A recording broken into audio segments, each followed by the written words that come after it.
want to jump on this team early. Let's go. Work on three. 1, 2, 3. Work.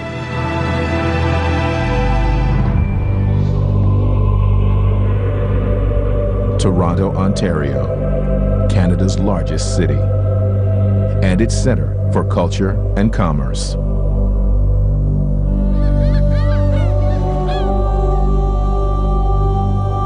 Hockey is king up here. And Toronto's team has earned their spot in the people's hearts and in history. Ironically, the Toronto Huskies played the NBA's first game ever in 1946.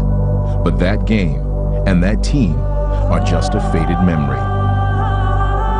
Now, the Raptors are Toronto's team, and they are trying to create a lasting imprint.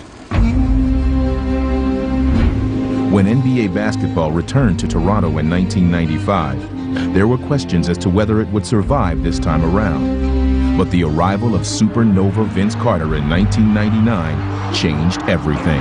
360 spinning put down by Vince Carter. Goodness gracious, that was a highlight film play. Crazy. That's how I win, baby. That's how I win.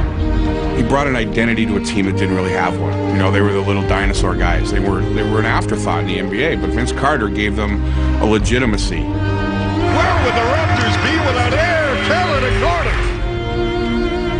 He sort of made the city count in the world of basketball.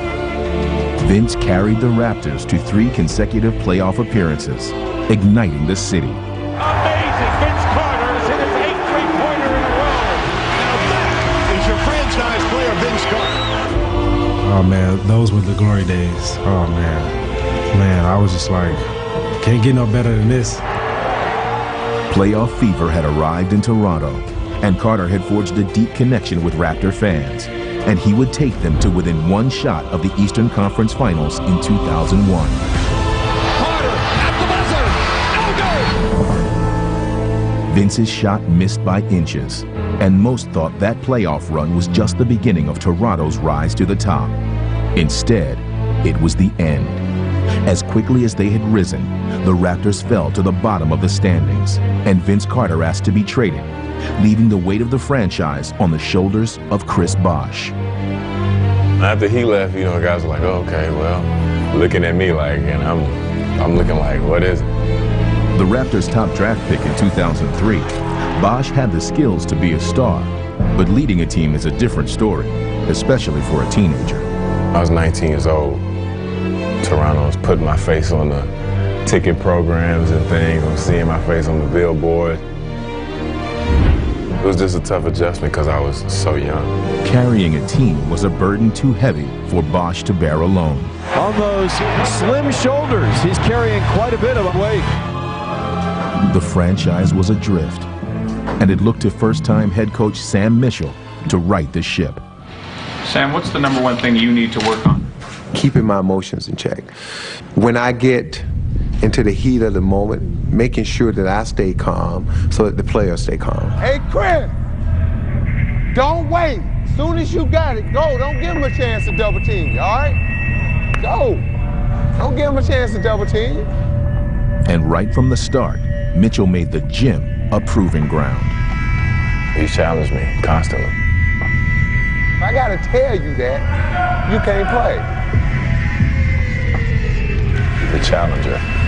I don't care who gets it. If it's a point guard and we get to the ball on the post, make a move and let's say come trap.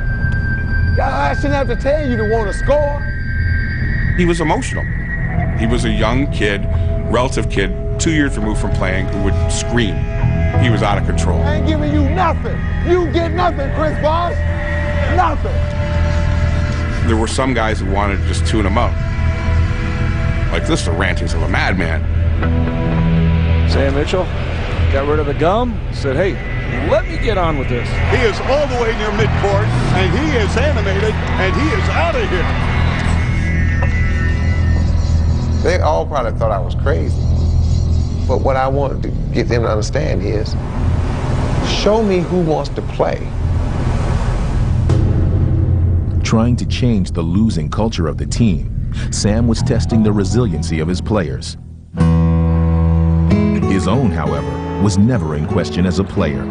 He lasted 13 years in the league, surviving on his passion for the game. He is the heart of this ball club.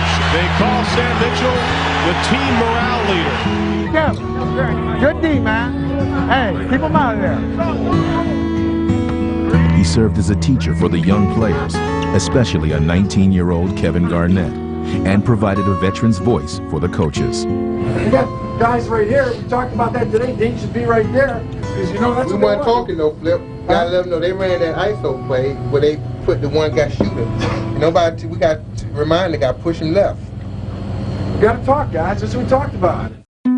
As the 2006 season began, Mitchell was left searching for a leader in his own locker room and a sharper focus on the court. You cannot make those kind of mistakes. You cannot lose concentration. And with the losses mounting, many wondered whether Mitchell was the right man for the job. Everybody's questioning you. Everybody.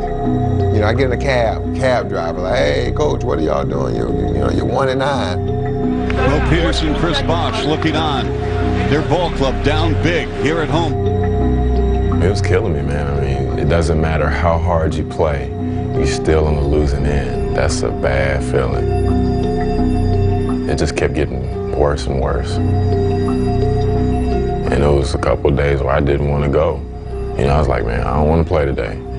You know, I tried yesterday and we lost. They go to 1-8 at home and 1-15 overall. And the Raptors are being booed off the floor. I used to tell them all the time, we'll start winning when y'all won't tolerate certain things in this locker room. As they sunk to 1-15, Chris Bosh would finally take Mitchell's message to the team in an emotional locker room outburst. Sam was waiting on it. He was waiting on it. He was just sitting back and watching. It was just like, okay, pressure's building up. He's about to explode. I was upset. It's like I was enough. Chris just tore into him. He just lit into him. And I stopped the coaches. They was like, well, we need to get in. I was like, no, stay out. Because in order to